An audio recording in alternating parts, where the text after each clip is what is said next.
Thank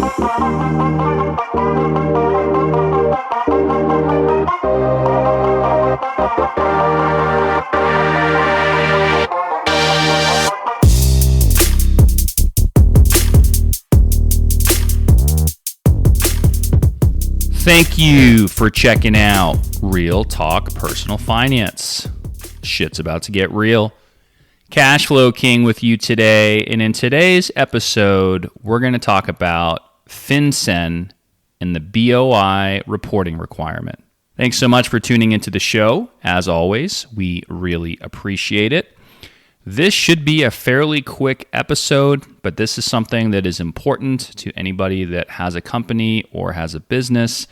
And if you haven't already heard about it, well, it's probably about time that you do because the deadline is rapidly approaching. So what the fuck are we talking about? Well, I'm going to drop a link in the show notes to go to the webpage here for FinCEN, which is the Financial Crimes Enforcement Network. And we're going to talk a little bit today about the BOI, really the BOI, the beneficial ownership information.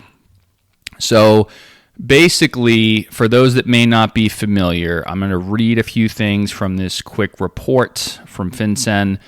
This is, and you can download this. I might actually put this in the show notes as well. This is a little brochure from April of 2024. But this says an introduction to beneficial ownership information reporting. By the way, if you don't own a company or have an LLC or a business, you may want to skip this episode. But if you do, or you know somebody that does, you may want to listen up because this is some pretty important shit. I should have titled the show, How to Avoid Paying a $500 a Day Penalty and Being Somebody's Girlfriend in Prison. But instead, we're just going to keep it simple and just call it FinCEN BOI Reporting. This beneficial ownership information report. So in 2021, Congress enacted the Bipartisan Corporate Transparency Act to curb illicit finance. This law requires many companies doing business in the United States to report information about who ultimately owns or controls them. Basically, there's a lot of people hiding behind shell companies and LLCs of different kinds and, trying to basically disguise who the underlying owners are of these companies because they're doing illicit, illegal activities. They might be involved in human trafficking or money laundering or any other plethora of things that is illegal. And the government pretty much wants to know who the fuck owns these things because the bad guys obviously are not going to fill these out. They're not going to report this information, but supposedly all the rest of us who are doing business on the up and up, we will. And so it gives them a starting point in terms of where to go and the entities that they need to look into in terms of who really owns this thing and is there any funny business going on.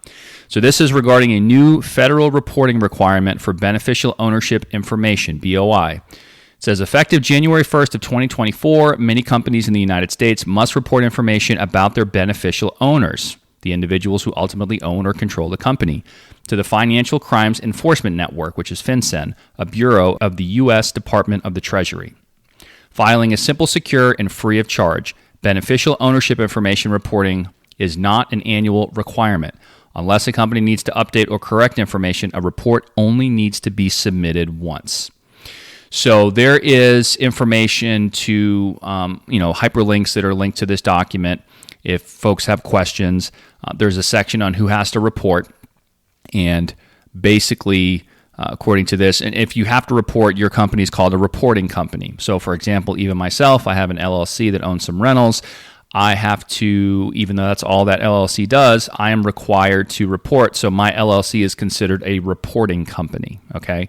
It says your company may need to report information about its beneficial owners if it is, number one, a corporation, a limited liability company or LLC, or is otherwise created in the United States by filing a document with a Secretary of State or any similar office under the law of a state or Indian tribe. Or, number two, a foreign company and was registered to do business in any U.S. state or Indian tribe by such a filing. Basically, the big guys of the world that are already on the radar for the government, like big businesses like your Walmarts of the world, your Coca-Colas of the world, your Johnson & Johnsons of the world, a lot of publicly traded companies, they really don't have to deal with this. This is really for small business America, essentially. And so there are some exemptions. I'm not going to go through all that. You can check with your legal advisors. You can check with your tax advisors. This is not tax advice. This is not legal advice. This is an FYI. If you've not heard of this and you have a company or you have an LLC and you're thinking, oh shit, you may want to click the links and read about this and then go seek out help from your professional advisors if needed. Again, we don't provide any advice on the show, but this is just more of a public service announcement. So again, there's 23 types of entities exempt from beneficial ownership reporting requirements. And again, it's mostly publicly traded companies, nonprofits, certain large operating businesses. So we're not going to go through all of that, but if you're not sure, check out the information. You can see whether or not you have to report. Chances are, if you're a small business or you have an LLC with some rentals or you're doing, just Main Street business type stuff, you probably do have a reporting requirement, and therefore your company is going to be considered a, quote, reporting company. Okay, so let's assume that you have to do this. So now what? Well, there's a section that says, when do I report? So FinCEN began accepting reports on January 1st of 2024.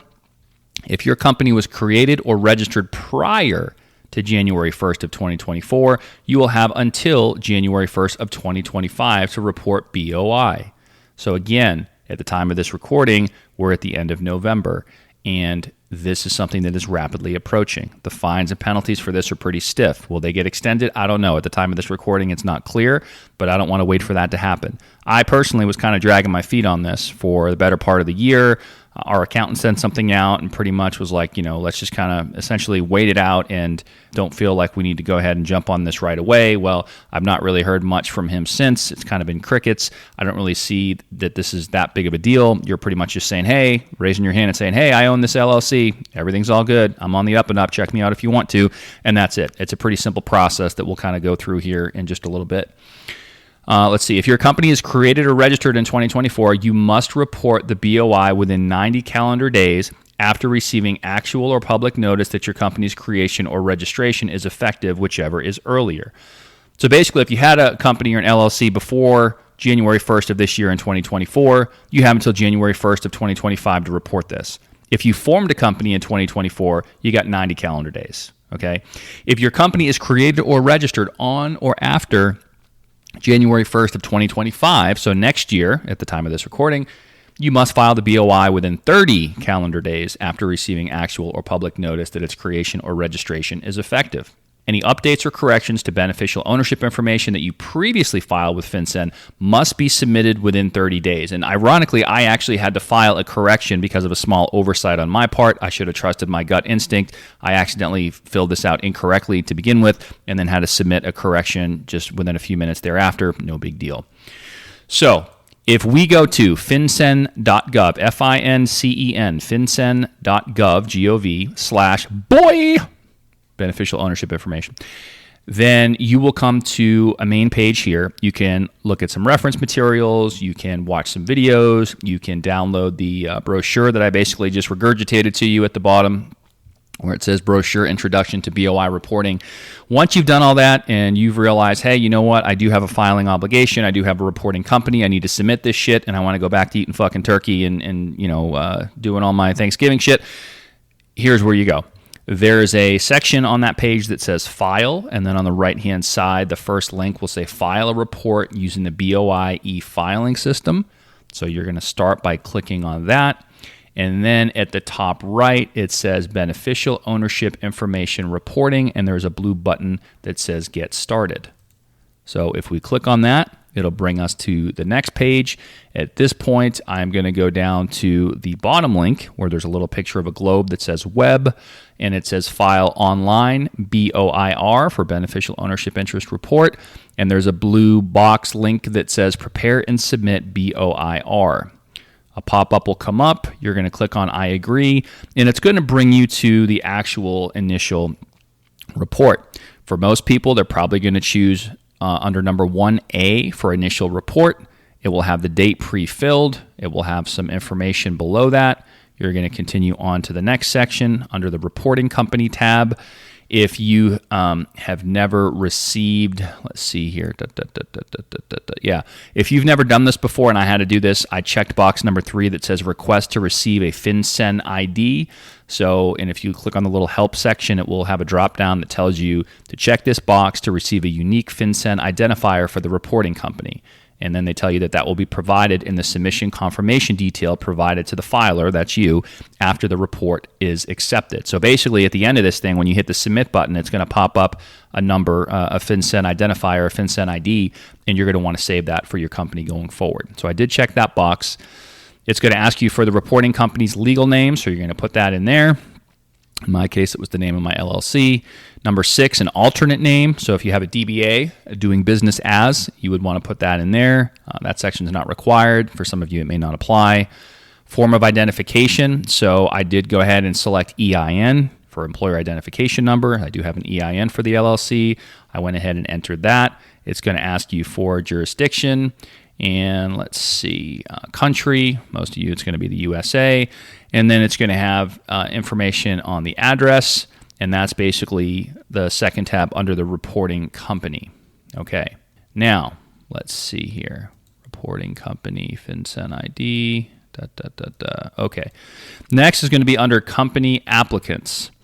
So let's see, company applicant FinCEN ID. So if you already have a FinCEN ID, like I did when I had to do my correction, you're going to put that in box 18. If you don't have one, you don't need to worry about that yet because you'll get one at the end of it.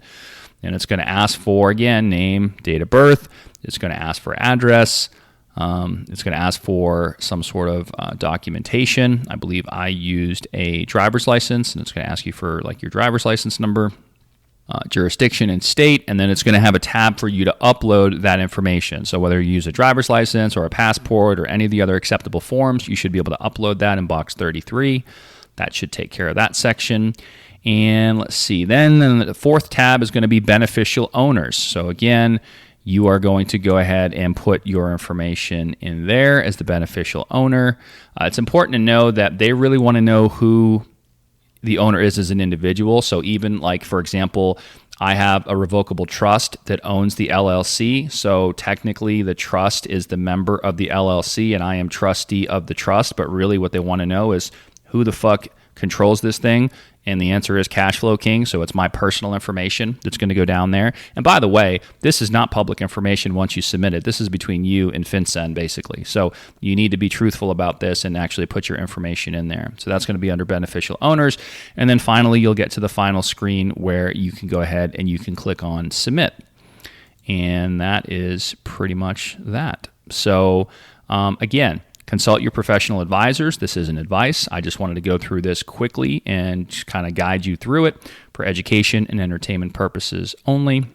That is pretty much that. I would suggest doing this sooner rather than later. You probably want to do this, as soon as you're hearing this if you haven't done it, or at least go ahead and consult your professional advisors about it. I was able to go ahead and do this myself online. I think where I screwed it up initially, there was a section on here that pretty much asked for the information of the individual that created the company. And I accidentally put my information, even though technically it was my attorney that set up the LLC. But then, and I'm trying to go back and see which section this was. But then I realized, well, wait a minute, that is only required if it was formed recently, I believe 2024 and beyond. But if it was formed prior to that, which in my case it was, that actually was not a requirement. And so I had to go ahead and submit a correction and basically remove that information. Still had my personal information as beneficial owner, but as far as whomever created the reporting company, I was able to go ahead and remove that because it wasn't a brand new company, basically. Let's see. And I believe that's called a company applicant. Okay. Let's see. Company applicant information is entered in fields 18 through 33. Company applicants are individuals. No companies or legal names may be reported as company applicants. Yada, yada, yada. Yada, yada, yada. If existing reporting company was checked in item 16, company applicant information is not required. Okay. So existing reporting company. So you would check that box in box 16 if you were an existing reporting company as of January 1st of 2024. So basically, if your company was formed prior to 2024, you would check box 16 and not have to worry about going through and filling out company applicant information. And that's where I made a mistake. So I had to go back through, and after I submitted it, select option B, which says correct a prior report. I checked the box. I deleted the information for company applicant, and I was able to just put in beneficial owner information and, of course, the name and everything of the LLC itself. So if this sounds like a big fucking mess to you, again, get on the computer, check it out, consult your professional advisors. There are people out there that will do this as a service to you. I know there's the guys over at Main Street Business Podcast that do this. They charge a couple $100. They seem like they know what they're talking about for the most part. I'm a big fan of their podcast in general. Every now and then they spread some misinformation. They had something recently about HSAs, which was completely fucking wrong, and I almost wrote the show and then decided, you know what, I don't have time for that. I'm just going to leave it alone. Most of what they do is correct. But anyway, they do have the ability, and I'm sure there's others out there, to do this for you if you want. Personally, I don't really think it's that fucking hard, but if you have questions about it, feel free to reach out to whomever your professional advisors are. Again, that's not us. We are just here for shits and grins and education and entertainment only. So I hope that's somewhat helpful to you guys. If you have any questions, feel free to write the show as always, realtalkpersonalfinance@gmail.com. We appreciate you, and we will see you in the next episode. Check the mic and make sure it sound right, boys.